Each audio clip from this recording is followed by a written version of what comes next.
मित्रांनो, गणितात काय म्हटलंय, एक रक्कम सरळ व्याजाने 4 वर्षात दुप्पट होते, त्याच व्याजाच्या दराने ती रक्कम 7 पट होण्यास किती वर्ष लागते. तर मित्रांनो, आपण समजा मुद्दल आपण 100 रुपये पकडले. काय आपण मुद्दल ही 100 रुपये पकडले.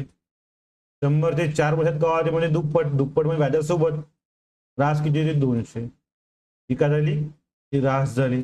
4 वर्षात दुप्पट होते.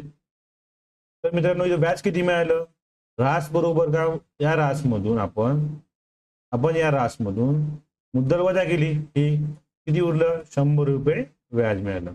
100 रुपये व्याज, 100 रुपये व्याज किती वर्षात मिळालं, 100 रुपये हे व्याज 4 वर्षात मिळालं. हे 4 वर्षात म्हणले ना, मग का ते 100 भागीला 4 बरोबर किती येते 25%. किती येते 25%.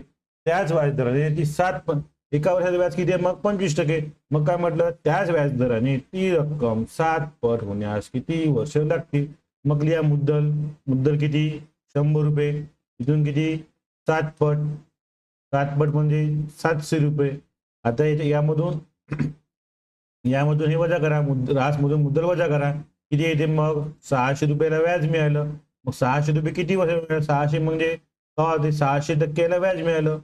मग 600 भागीला 25, 25 दुने 50, 0 1 हा 0 खाली आला, 25 चौक 100 भाग पूर्ण केला. मग का आलं 24 वर्ष. ऑप्शन क्रमांक 3.